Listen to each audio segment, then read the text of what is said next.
Territoire du Montana, hiver 1882. Le vent glacial, tel le souffle d'une bête blessée, s'acharne sur la petite cité de Dairy Creek. La diligence, malmenée par les chemins boueux et encore gelés, peine à atteindre sa destination. La poussière ocre, tenace, rampe sur le sol, comme un voile jeté par des habitants peu désireux d'accueillir le monde extérieur. Les visages se détournent à peine, un autre voyageur, une autre histoire banale. Mais aujourd'hui, la porte s'entr'ouvre et Elara descend. Son souffle se condense en une brume froide. Sa robe de voyage, d'un bleu nuit profond, épouse ses formes avec une intensité qui trahit la longue traversée depuis Chicago. Les coutures tirent sur sa poitrine généreuse, se tendent sur ses hanches. Une déchirure au col témoigne de l'épreuve. Ses joues sont rougies par le vent, ses lèvres gercées, mais ses yeux brillent d'une flamme inflexible, scrutant la rue avec une ardeur qui défie le froid. Ce n'est pas une demoiselle fragile des villes de l'Est, même si son bouton de bottine et la finesse de sa dentelle pourraient le laisser croire de loin. De près, on devine une femme qui a porté bien plus que des étoffes. Son corps est une carte de résilience, chaque courbe une révolte silencieuse contre les attentes du monde. Elle reste seule sur le quai, son baluchon serré contre elle. Quand Silas Blackwood s'avance, le visage rasé de près, tiré à 4 épingles, le fils du riche éleveur qui l'a fait venir lui a promis une nouvelle vie. Ses yeux la détaillent, s'attardant sur le décolleté de sa robe, sur le tissu effiloché de sa manche. Ses lèvres se crispent. « Mademoiselle Elara, dit-il d'une voix sèche, tranchante comme le vent du nord. Cela ne conviendra pas. » Les mots sont simples, directs. Il voulait une épouse sage, raffinée, pas cette femme dont la présence emplit l'espace, dont les hanches se balancent légèrement lorsqu'elle se redresse, attirant les murmures d'une vieille femme balayant son perron. Elara serre la mâchoire. « J'ai traversé la moitié du pays pour vous, répond-elle d'une voix basse et ferme.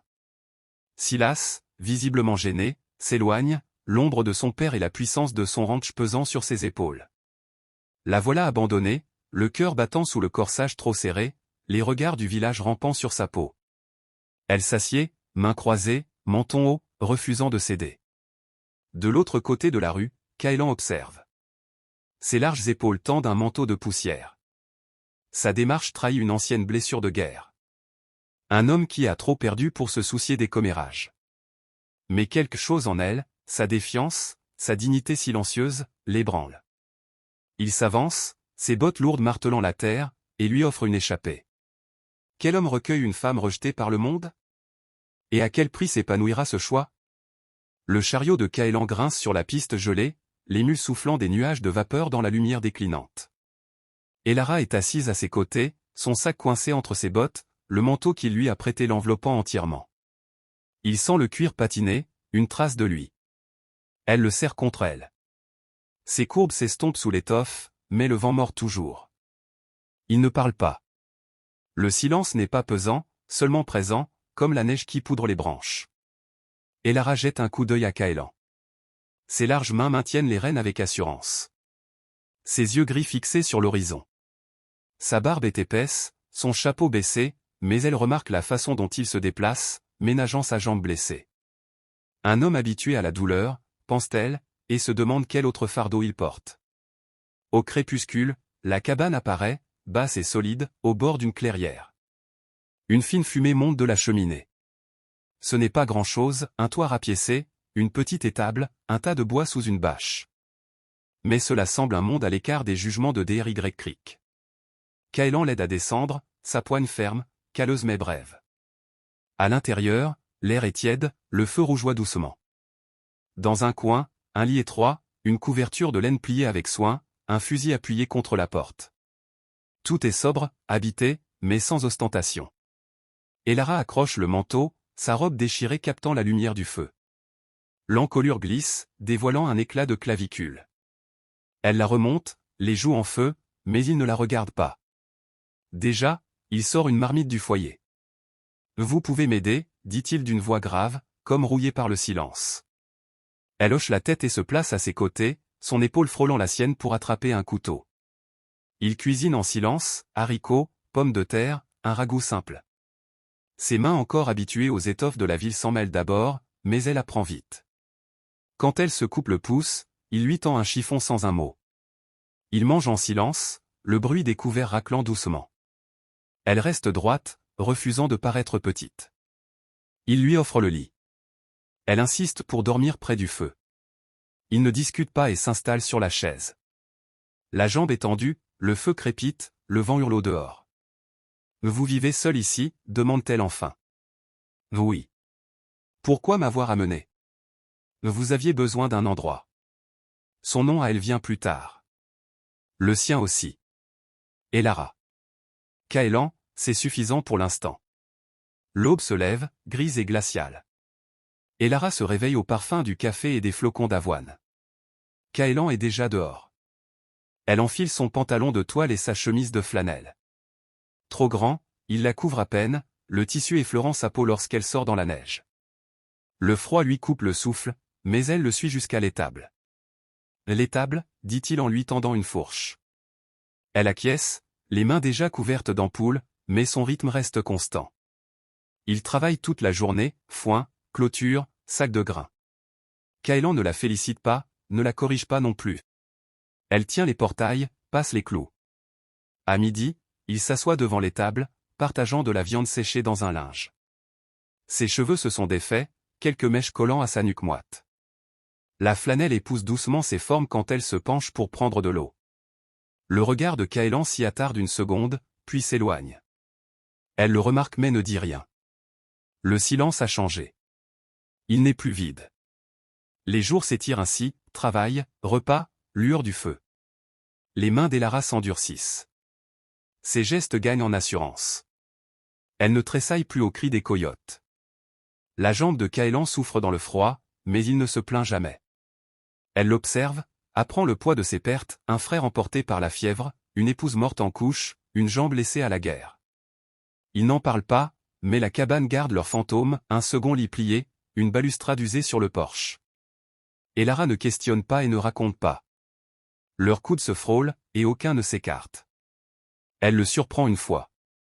Son regard posé sur elle lorsqu'elle se penche pour puiser l'eau du ruisseau. Sa chemise se tend sur sa poitrine. Une goutte de sueur glisse le long de sa gorge. Sa mâchoire se contracte, mais il retourne à son travail. Quelque chose d'inavoué couve, fragile mais grandissant. Une nuit, l'air change. Plus chaud, plus dense. Le feu s'affaiblit, projetant des ombres sur la cabane. Et Lara est assise sur sa couche, brossant sa chevelure. Les mèches libres tombent sur ses épaules. Sa chemise fine colle à sa peau sous la chaleur, dessinant la courbe douce de ses hanches. Caëlan, tout proche, répare un harnais. Ses mains restent sûres, mais son regard revient vers elle. Elle sent ce poids de ses yeux, différent du jugement glacé d'Amos. Quelque chose de plus profond, de plus avide. Elle se lève, va remuer les braises, ses gestes lents, calculés. Le tissu glisse, découvre une épaule, elle ne le rajuste pas. Caëlan pose le harnais, la chaise grince lorsqu'il se lève. Il s'approche assez près pour qu'elle perçoive la chaleur de son corps. « Et Lara » souffre-t-il, la voix rauque. Elle se tourne, leurs yeux se croisent, ses lèvres entr'ouvertes. Ses doigts effleurent son poignet, un frisson la traverse. Elle avance, sa poitrine frôlant la sienne, l'espace s'effaçant. Sa main glisse à sa taille ferme, l'attirant doucement. Les doigts d'Elara suivent le bord de sa chemise, sentant la tiédeur de sa peau. Leur souffle se mêle, ses lèvres frôlent les siennes.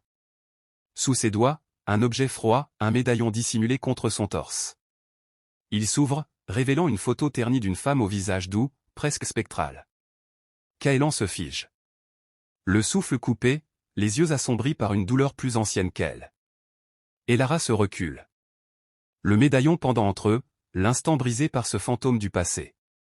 Il se détourne, mâchoire serrée, et le referme sans un mot.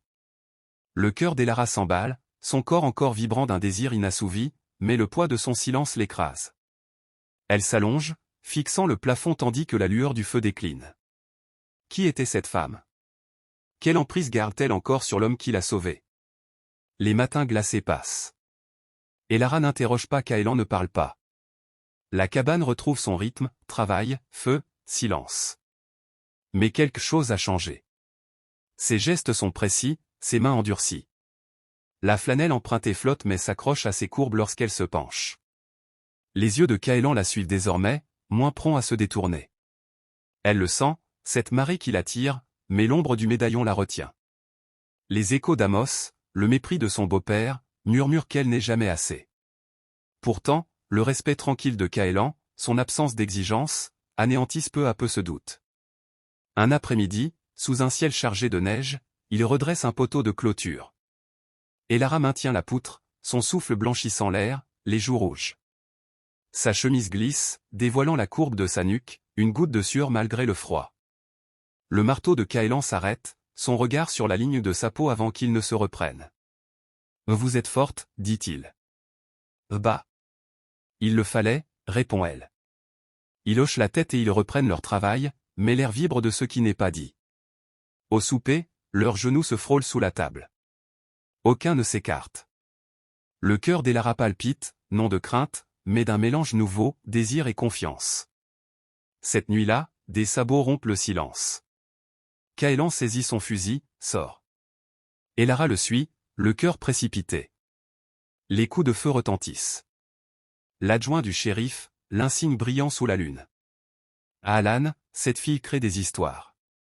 Amos Beard prétend qu'elle lui doit le billet des lettres, son honneur. Elara s'avance. Menton haut. Je ne lui dois rien. Elle reste droite. Kaelan, dit-elle d'une voix d'acier, dit à Beard de se tenir loin. Le shérif hésite, jette un regard à la silhouette d'Elara, puis repart. La menace demeure suspendue, comme une fumée. Elara tremble, non de froid, mais de cette brûlure d'être traitée en possession. Kaelan se tourne vers elle. Vous n'êtes pas à lui. Elle acquiesce, mais la peur s'enroule. Amos viendra-t-il lui-même? Dedans? Kaelan anime le feu. Ses gestes sont tendus. Elara l'observe. Pourquoi me défendre, murmure-t-elle. Il reste fixé sur les flammes. J'ai vu trop de gens abandonnés. Je ne laisserai pas cela se reproduire. Sa gorge se serre. Elle s'avance, la main frôlant son bras. Il ne s'écarte pas. Le feu crépite, mais un bruit sourd, lointain, rompt le silence. Kaelan se redresse, fusil en main. Restez ici, ordonne-t-il. La porte grince quand il sort. Le cœur d'Elara s'emballe. Elle connaît ce silence qui dissimule le danger. Elle saisit un couteau de cuisine. Son poids inhabituel mais solide dans sa paume calleuse, et guette à la fenêtre. Des ombres se déplacent près du corral, trop précises pour être fortuites. La silhouette de Kaelan avance vers la grange, boitant mais ferme, le fusil levé. Une lueur apparaît, une lanterne aussi dans l'obscurité, suivie d'un murmure grave. 2, peut-être 3 voix. Le souffle court. Elara glisse le couteau à sa ceinture, enfile le manteau de Kaelan. Sa lourdeur la rassure. Elle sort, ignorant l'ordre, ses bottes craquant sur le givre. Le froid lui mord les joues tandis qu'elle s'avance dans la nuit. Elle avance vers la grange. Le corps de Kaelan, silhouette sombre, se découpe sur son visage.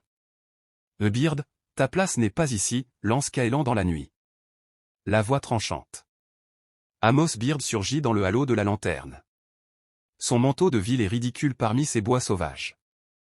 2 hommes l'encadrent, la main posée sur leur revolver. Elle est à moi, Alan, crache Amos, miel empoisonné. Je l'ai payé. Billet compris. L'estomac d'Elara se serre, mais elle s'avance, sa silhouette rejoignant celle de Kaelan. Je n'appartiens à personne, déclare Amos, un rire fragile. Tu crois qu'un infirme pourra te garder? Le fusil de Kaelan ne tombe pas, mais son regard glisse vers Elara, un avertissement muet. Elle ne recule pas. Sa main flotte près du couteau. Le manteau s'entr'ouvre, révélant la courbe de son épaule sous la lune. L'un des hommes d'Amos le remarque, son œil s'attarde trop longtemps, et Kaelan s'avance. Protecteur, presque possessif. Fais demi-tour, Amos, ou tu ne repartiras pas, dit Kaelan d'une voix calme. Le sourire d'Amos vacille. Ces hommes échangent un regard inquiet. La tension crépite comme du bois sec. Puis tout éclate. L'un des gardes dégaine, mais Kaelan est plus rapide. Un coup sec, le pistolet vole. Du sifflement à la manche. L'homme recule en jurant. Amos se raidit, son arme à demi sortie. Elara avance d'instinct, se plaçant entre eux, son couteau brillant à la lueur. Ça suffit, dit-elle. La voix stable malgré le tremblement qui lui court au cœur. Les yeux d'Amos la sondent, mais il voit l'acier dans son regard. Il crache dans la neige. Ce n'est pas fini, Alan. Il remonte en selle, ses hommes derrière lui, les sabots claquant sur des éclats de glace, disparaissant dans l'obscurité. Caëlan abaisse son fusil, la respiration lourde, les yeux encore fouillant la crête. La main d'Elara tremble lorsqu'elle rengaine le couteau, son corps vibrant d'adrénaline et d'un sentiment plus profond. Le geste de Caëlan, ce refus qu'on la possède, la bouleverse. Elle se tourne vers lui. Leurs regards se lisent, l'air chargé d'un désir silencieux. « Mais tu n'avais pas à faire ça, murmure-t-elle. »« Mais si, répond-il simplement, sa main frôlant son bras, chaude malgré le froid. Il regagne la cabane, épaule contre épaule. Mais au bord du bois, un froissement les arrête. Trop proche, trop calculé. Caëlan resserre sa prise sur le fusil. Le cœur d'Elara bat à tout rompre. Quelqu'un est encore là. Guettant. L'aube se lève sur le ranch de Caëlan. La première lumière dore la vallée couverte de givre. Le bruit dans les arbres n'était qu'un renard fuyant le jour, mais la tension de la nuit pèse encore sur les épaules d'Elara. Elle se tient sur le perron, enveloppée dans le manteau de Caëlan. À l'intérieur, il dépose le fusil. Sa claudication est plus marquée sous l'effet du froid. La retraite d'Amos ressemble à un répit, pas à une fin. Mais Elara n'est plus la femme brisée qui attendait sur le quai de DRY Creek. Ses mains, jadis douces, portent maintenant la dureté des fourches et du fil de fer. Son cœur meurtri par le rejet bat désormais d'un rythme sûr, auprès d'un homme qui a reconnu sa valeur. Il ne parle ni du médaillon, ni de la femme qu'il renferme. Elara s'agenouille près du feu, remuant les braises. Sa robe raidit ses formes sans qu'elle s'en cache. Caëlan la regarde, ses yeux gris adoucis. Le froncement de jadis est remplacé par une paix silencieuse. Il s'approche, plie un genou malgré la douleur, et dépose dans ses mains une petite boîte. À l'intérieur, un anneau d'argent simple, lui, sans artifice, seulement la vérité. « C'est pour toi, dit-il, la voix grave mais assurée. Si tu veux rester. » Les yeux d'Elara se mouillent. Elle passe la bague à son doigt, frôle la main de Caëlan. « Je suis déjà là, souffle-t-elle. » Quelques semaines plus tard, les premières pousses du printemps verdissent les collines. Elara sent dans son ventre un frémissement nouveau qu'elle confie un soir à Caëlan, adossé à la rambarde du perron. Son bras l'entoure, sa barbe effleure sa tempe. Aucun mot n'est nécessaire. La cabane n'est plus l'abri d'un seul homme. 2 tasses reposent sur l'étagère. Sa robe côtoie son manteau. Leurs bottes se rangent côte à côte près du feu. L'ombre d'Amos s'est évanouie. Les rumeurs de DRY Creek ne franchissent plus ces collines. Les courbes autrefois moquées d'Elara remplissent désormais la maison d'une fierté tranquille. Les cicatrices de Caëlan, jadis murailles, dessinent maintenant la carte d'un homme qui a choisi de vivre encore.